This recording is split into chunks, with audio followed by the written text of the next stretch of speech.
Welcome back again. मैं हूँ आशीष और आप देख रहे हैं द लीगल इंजीनियर। आज के इस पर्टिकुलर वीडियो में हम बेसिकली बात करने वाले हैं पेंडेंट लाइट मेंटेनेंस के बारे में। सबसे पहले हम बेसिकली बात करते हैं कि मेंटेनेंस या पेंडेंट लाइट जो मेंटेनेंस होता है ये कब मिलता है और किसको मिलता है। हिंदू मैरिज एक्ट के सेक्शन 24 एंड सेक्शन 25 इन दोनों ही सेक्शंस में मेंटेनेंस की बात की गई है, जो बेसिकली हस्बैंड एंड वाइफ के मेंटेनेंस की बात करता है। या तो हस्बैंड या वाइफ दोनों ही, सिर्फ एक नहीं, दोनों ही, कोई भी पेंडेंट लाइट मेंटेनेंस को क्लेम कर सकता है या सिर्फ मेंटेनेंस को क्लेम कर सकता है, चाहे हस्बैंड हो चाहे वाइफ हो, दोनों ही कर सकते हैं।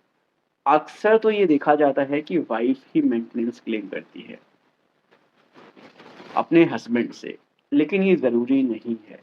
कुछ ऐसे रेयर केसेस भी मिलते हैं कोर्ट के सामने जहां पर हस्बैंड वाइफ से मेंटेनेंस को क्लेम करता है, तो ये चीज आपको ध्यान में रखना है।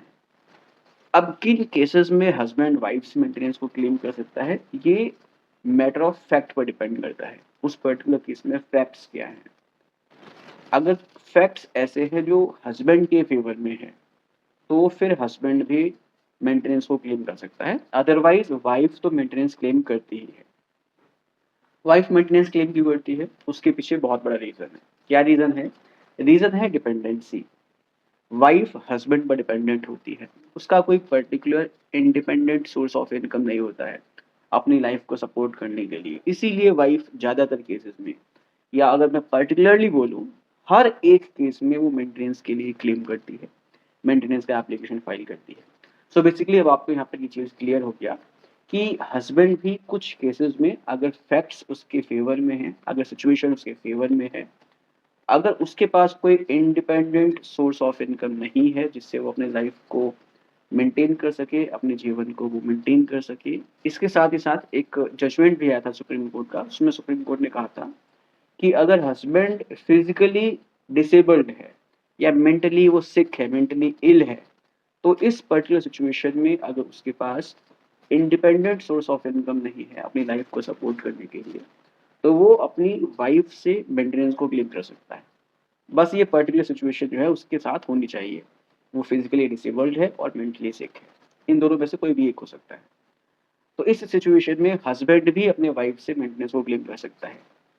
इसके अलावा वाइफ जो हर एक केस में, हर एक सिचुएशन में मेंटेनेंस को क्लेम कर सकती है अगर उसके पास कोई इंडिपेंडेंट सोर्स ऑफ इनकम नहीं है अपने आप को मेंटेन करने के लिए।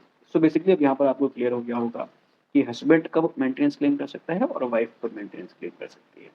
अब इसके बाद हम बेसिकली समझेंगे कि पेंडेंट लाइट मेंटेनेंस क्या होता है। जो हिंदू मैरिज एक्ट का सेक्शन 24 है वो बेसिकली बात करता है पेंडेंट लाइट मेंटेनेंस के बारे में। क्या होता है pendant light maintenance?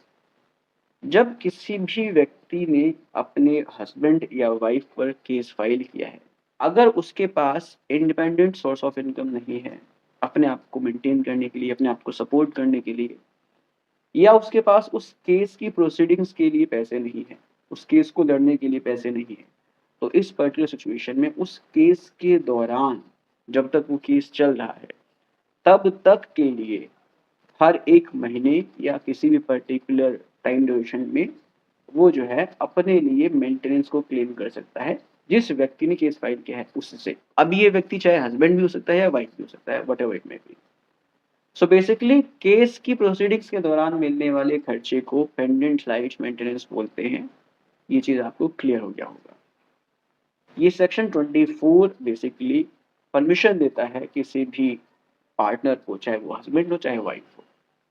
So under section 24 of Hindu Marriage Act, any partner can claim pendant right maintenance and expenses of the proceedings from the other partner. So basically इस तरह से अब आपको क्लियर हो गया होगा कि पेंडेंट राइट मेंटेनेंस क्या होता है और ये किस तरह से डिसाइड किया जाता है। उम्मीद करता हूँ कि वीडियो इन्फॉर्मेटिव लगी होगी। अगर इन्फॉर्मेटिव लगी है तो उसको शेयर कीजिए। मिलते हैं नेक्स्ट वीडियो में। Take care, bye bye.